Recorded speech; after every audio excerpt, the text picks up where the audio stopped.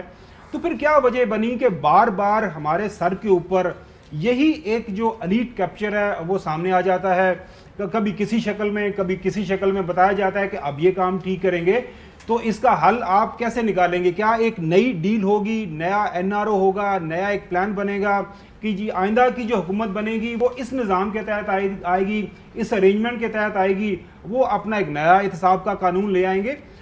حل آپ کی نظر میں کیا ہے؟ مجھے تو کچھ سمجھ نہیں آ رہی، موجودہ حالات میں تو اس کا کچھ نہیں بنے گا۔ جی چودھری صاحب، معاف کرنا، ہم نے تو دو بڑے واقعات آپ کو کوٹ کر رہا ہوں میں آج۔ ایک 1 اپریل کو میں نے خبر چھاپی کہ ذوالفقار علی بھٹو کو 4 اپریل کو ایکسیکیوٹ کر دیا جائے گا، اور 4 اپریل کی صبح 2 بج کے کچھ منٹ پر ہی واز ایکسیکیوٹڈ۔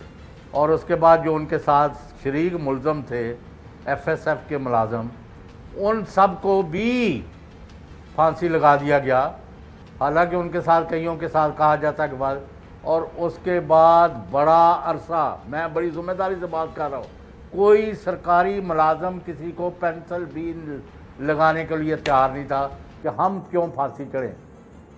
دوسرا، جب 28 جولائی کو دوپہر 12:02 پر نواز شریف کو نااہل قرار دیا گیا انہی الزامات کے تحت، تو اس کے بعد بھی لوگوں نے قسم یعنی کہا کہ ہم نے لوٹ مار میں شریک نہیں ہونا، اور کچھ ان کو، اور سپریم کورٹ کا جو بینچ تھا اور وہ لوگ تھے ان سے خوف زدہ ہو گئے۔ اب چونکہ آپ نے اس کو سارے کو ریورس کر دیا ہے تو لوگ اب دندناتے ہیں۔ اچھا چودھری صاحب، ایک سوال کا جواب تو دے دیں۔ چودھری صاحب، لاہور کے اندر زرداری صاحب موجود ہیں، زرداری صاحب تو بڑے پر امید ہیں کہ اگلی حکومت ان کی بننے جا رہی ہے، اور وہ ماریا کو 110 ڈگری کہہ رہے ہیں کہ مجھے حکومت ملی تو میں پاکستان کو 110 ڈگری پہ تبدیل کر دوں گا۔ وہ 110 ڈگری تو بڑا پتہ نہیں عجیب و غریب قسم کا وہ گراف بنتا ہے۔ لاہور کے اندر زرداری صاحب کیا گیم پلان کر رہے ہیں؟ کوئی آپ نے خبر کہیں سے اکٹھی کی ہے؟ ملاقاتیں وغیرہ کر رہے ہیں؟ بڑے دنوں سے کہہ رہے ہیں نا کہ مجھے 20 سیٹیں پنجاب سے دے دیں تو میں گورنمنٹ بنا لوں گا مانگے تانگے سے۔ وہ جو مینوپولیشن کا کاروبار ہے نا، عوام کو شکست نہیں دے سکتے۔ آپ نے رات دیکھ لیا، اگر آج عمران خان کے ساتھ معاملہ طے کیے جا رہے ہیں تو عوامی قوت کی وجہ سے۔ وہ دیکھ لینا سر جی، ایک اور لالی پاپ نو عمران خان کو مل جائے، معاملہ طے، پتہ نہیں اب کس سطح کے اوپر ہیں، بتایا یہی خبریں آ رہی ہیں، لیکن جو ہے یعنی چنی کا کی ہے عمران خان۔ میں ابھی کہہ کے کہتا ہوں، اگر وہ اپنی مرضی سے کسی بات کی آنکھیں بند کر لیں تو علیحدہ بات ہے، nobody can deceive him۔ اچھا چوئی صاحب، یہ جو بھی پوری ہم چونکہ بات نیب کے حوالے سے کر رہے ہیں نا، تو آج احسن اقبال صاحب نے ایک بڑی انوکھی بات کی، انوکھی ہی سمجھیں گے کیونکہ اس سے پہلے کسی نے پبلک بات کہی نہیں ہوئی تھی، اس سے پہلے آف دا ریکارڈ اور پرائیویٹلی کہتے تھے کہ وہ اس طرح کے کھل کے کمپیریزن میں نے ایٹ لیسٹ نہیں سنا، شاید آپ لوگوں نے سنا ہو، انہوں نے بتایا جی کہ کرپشن اور ترقی کا آپس میں کیا تعلق ہوتا ہے، ذرا سنیے۔ چند فرسٹریٹڈ لوگوں کے تجزیے پڑھتا ہوں، وہ یہ کہتے ہیں کہ جی پاکستان بڑا بدنصیب ملک ہے کہ پاکستان کو وہ قیادت نہیں مل سکی جو اس کو آگے لے کر جاتی۔ کیا بنگلہ دیش کو کوئی ایسی قیادت ملی کہ جو ہمارے سے بہت سپیریئر تھی؟ کیا بھارت کو کوئی ایسی قیادت ملی جو ہم سے بہت زیادہ سپیریئر تھی؟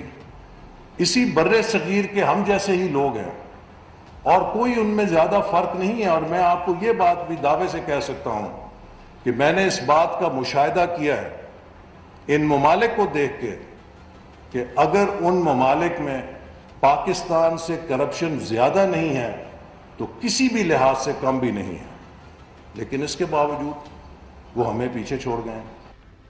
مسئلہ کرپشن نہیں ہے، ویسے مسئلہ قیادت کا فقدان. وہ احسن اقبال صاحب کیونکہ پروفیسر ہیں، وہ پڑھاتی بھی رہے ہیں، باعث کو مزید اس کی تشریح کر دیتے تو پاکستان کی جو نئی نسل ہے ان کے لیے اور کوئی مشعل راہ ثابت ہو سکتی تھی. بات کم از کم مجھے تو کوئی سمجھ نہیں آئی. دیکھیں اس ملک کے اندر ہم جو کرپشن کے انڈیکس پہ پوری دنیا میں ہمارا شمار اگر ٹاپ کے ممالک میں ہوتا تو اس کی کوئی وجہ ہے نا. مطلب آپ کے ملک کے اندر سب سے زیادہ چوری چکاری ہو رہی ہے، آپ کے ملک کے اندر کوئی ادارہ نہیں ہے جو بینک کرپٹ نہیں ہے موجودہ حالات مورلی. اس کے علاوہ آپ کی جو ہیومن ڈیولپمنٹ انڈیکس ہے اس پہ آپ کہاں پہ کھڑے ہیں. لیکن اگر احسن اقبال صاحب یہ ثابت کرنے کی کوشش کر رہے ہیں کہ اس ملک کو ہم ہی نے آگے لے کے جانا ہے اور جس طرح کی موجودہ قیادت ہے تو صاحب انہوں نے صاف کہا ہے کہ ہم نے لوٹ مار کرنی ہے، جو مرضی کرتے پھرو، اور لوٹ مار سے کوئی ترقی نہیں روکتی، نہ لوگوں کی روٹی روزگار پر اثر پڑتا ہے. جیسے یہ لائسنس ان کو چاہیے تھا آپ نے دے دیا. چلے مجھے بریک پہ جانا ہے، واپس آئیں گے. خرم دستگیر صاحب نے جو ایک نئی بحث چھیڑ دی ہے اس پہ بات کریں گے کہ بھائی یہ کیا خوفناک منظرنامہ ہے جو کرنے جا رہے تھے خان صاحب، جس کی وجہ سے ان کو حکومت لینی پڑ گئی. بریک کے بعد ہمارے ساتھ رہیے. Welcome back. 3 روز قبل خرم دستگیر صاحب نے ایک ٹیلی ویژن انٹرویو میں بتا دیا کہ انہوں نے پی ایم ایل این نے خاص طور پہ یہ حکومت کیوں لی. ان کا کہنا تھا کہ عمران خان صاحب جو تھے ایک طریقے سے ایک اہم تعیناتی کے بعد پورے نظام پہ قابض ہونا چاہتے تھے اور پوری اپوزیشن جیلوں کے اندر ہوتی. 15 سال کے لیے وہی اس نظام کو اپنے تسلط پہ رکھتے. اس وجہ سے ضروری تھا کہ تعیناتی سے پہلے خان صاحب کو چلتا کر دیا جائے. سو یہ پلان ایمبیشس بہرحال یا مجھے کہ اوور ایمبیشس سا لگ رہا تھا. اگر خان صاحب اگر ایسے کرنا بھی چاہ رہے تھے، کتنا آسان تو نہیں ہے اس نظام کو اس طریقے سے تلپٹ کرنا، لیکن کہیں لگتا ہے کہ کہیں بیٹ ہو گئی پی ایم ایل این، کسی نے زیادہ ڈرا دیا ان کو اس طرح ہو جائے گا، پھر وہ گھبرا کے انہوں نے ایکٹ کر لیا اپنی اس نہیں. سٹوری تو یہ وہ سٹوری ہے کہ جو اسلام آباد کے اندر موجود تھی اور اس کو مختلف حوالوں سے رپورٹ بھی کیا جا چکا تھا. حیرانی جو سب سے زیادہ حیرانگی یہ ہوئی ہے کہ ان کے خدشات کو سامنے رکھتے ہوئے ان کو ایک سرٹن سپورٹ بیس مہیا کیا گیا اور یہ حکومت میں آ گئے ہیں. باقی بالکل یہ جو سوال ہے کہ ایک تعیناتی ہو جاتی، اس کے بعد ججز آ جاتے، اس کے بعد نیب کورٹس ان کو بالکل جو ڈسکوالیفائی کر دیتی، ان کو سزائیں ہو جاتی. ان کی باتوں سے ایسے لگ رہا تھا کہ جب نیا ایک نظام جو خان صاحب نے اس ملک کے اندر لانا تھا اس کے زیر سایہ ملک کے اندر ہائی کورٹس ختم ہو جانے تھے، سپریم کورٹ ختم ہو جانا تھا، ملک کے اندر کوئی چیک اینڈ بیلنس نہیں رہ جانا تھا. لیکن یہ بات ضرور ہے چونکہ ان کے خلاف جو کیسز ہیں خاص طور پر شریف خاندان اور خاص طور پر آپ دیکھ رہی ہیں روزانہ کی بنیاد کے اوپر پرائم منسٹر صاحب، چیف منسٹر صاحب روزانہ صبح عدالت جاتے ہیں.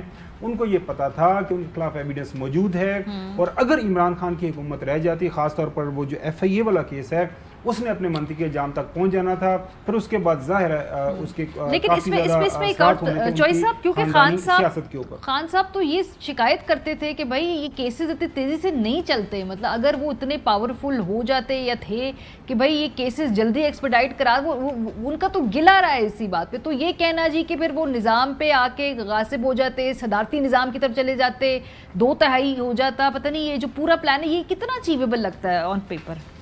اس پر ذرا وہ میں اس ہفتے تو نہیں، اگلے ہفتے آپ سے اجازت لے کے آؤں گا اسلام آباد. اچھا. تو وہاں بیٹھ کے کریں گے ڈسکشن. یہ بہت سارے سوالوں کے جواب آپ کے پاس نہیں ہیں جو میرے پاس موجود ہیں، لیکن میں قصداً ان کو ڈسکس نہیں کر رہا. تو ویسے آپ کو لطیفہ سنا دیتے ہیں. ایک صاحب جو آج کیا کہہ رہے تھے نا کہ corruption is a must for development, اسی طرح پر اب یہ آپ نے میرے سے نہیں پوچھنا کہ کس کے بارے میں. تو میں نے کہا نہیں جی وہ تو اچھا آدمی ہے، یہ اس کے تو والدہ بھی بڑی یعنی تھی دیندار، تو وہ اس میں کرپشن انہوں نے کیا ایز گاڈ ابو می، انہوں نے کیا وہ تھے لوٹ مار بھی جڑی ہے نا انہوں عبادت سمجھ کے کر دے رہے. چلے چوائس اب وقت ہمارے پاس ختم ہو گیا. یہ جو میں نے سوالات پوچھے تھے نا آپ سے خان صاحب کے فیوچرسٹک پلان کے بارے میں، اس کا پھر جواب آپ نے اگلے ہفتے آ کے ہمیں دینا ہے. اپنا آپ لوگ خیال رکھیے گا، کل ملاقات ہوگی. خدا حافظ.